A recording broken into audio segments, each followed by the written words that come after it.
बिस्मिल्लाहिर्रहमानिर्रहीम, अस्सलाम वालेकुम and welcome back to my YouTube channel. तो आप लोगों के बेहद इसरार पर मैं लेकर आई हूँ रेमेडी, वो भी होममेड माउस किलर की रेमेडी। बहुत ज़बरदस्त सी है ये, और ये बहुत आसानी से आप घर में तैयार कर लेंगे और चूहों से निजात पा लेंगे, क्योंकि चूहे जो जब परेशान करते हैं घर में आ जाते हैं ना, बहुत ही उलझन होती है उनसे।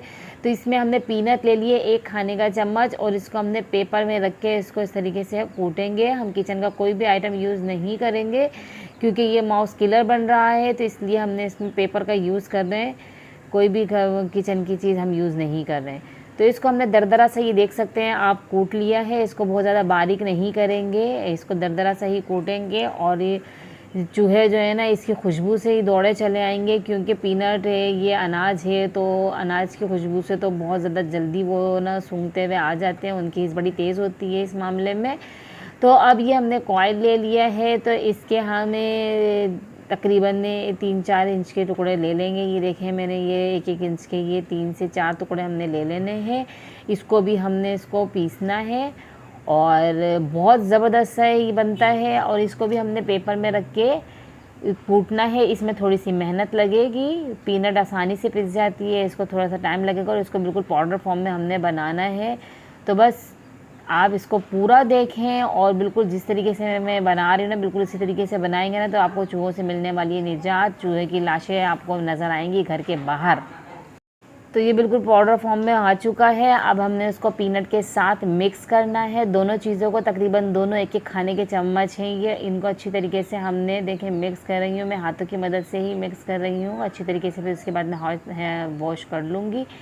तो ये देखें, बिल्कुल ये मिक्स हो चुका है। अब जो मैंने लेना है, ये ले लिया है 1 टमाटर, और इसको हमने कट कर लेना है।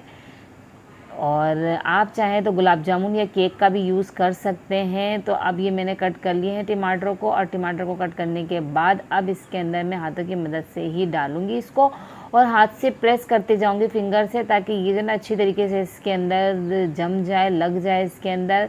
और ताकि वो ज़्यादा से ज़्यादा इसके अंदर लगे, तो चूहों के पेट में ज़्यादा से ज़्यादा जाएगा तो उतनी ही जल्दी असर भी करेगा। जैसे ही ये पेट में जाएगा चूहों के, तो चूहे जो है ना, उनको घबराहट शुरू हो जाएगी, उनको सांस लेने में प्रॉब्लम होगी। और जब घबराहट होती है तो हमें भी घबराहट होती है, तो हम बाहर हवा में जाते हैं ना, खुली फ़िज़ा में जाते हैं। तो ऐसे ही चूहे भी घर से बाहर निकलेंगे, घर में नहीं मरेंगे, कहीं भी ऐसी जगह पे नहीं मरेंगे कि आपको पूरे घर की सफाई करनी पड़ जाए या घर में स्मेल हो जाए, तो वो बाहर जाके मरेंगे। तो ये देखें, मैंने बिल्कुल लगा लिए हैं दोनों टमाटरों के पीस पे।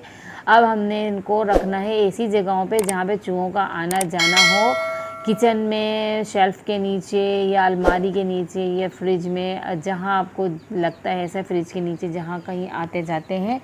तो ये देखें, मैं इस तरीके से इनको रख दूँगी। और रात में रखें इसको, क्योंकि रात को चूहे ज़रा ना तबाही मचाने के लिए ज़्यादा निकलते हैं। तो उनको इस तरीके से, ये देखें, मैं फ्रिज के पीछे भी रख दूँगी। और सुबह आपने इनको हटा देना है, अगर चूहे नहीं खाएँ तो। अगर चूहे ना आएँ और तो आपने हटा देना है, क्योंकि बच्चों की पहुँच से ज़रा इसको दूर ही रखना है। बहुत ज़बरदस्त ये रेमेडी है जो मैंने आपके साथ शेयर की है। तो आप इसे घर में ज़रूर ट्राई कीजिएगा। इस तरीके से लाशें उनकी आपको घर के बाहर नज़र आएंगी, और चूहों से आपको मिल जाएगी निजात। मुझे दीजिए इजाज़त।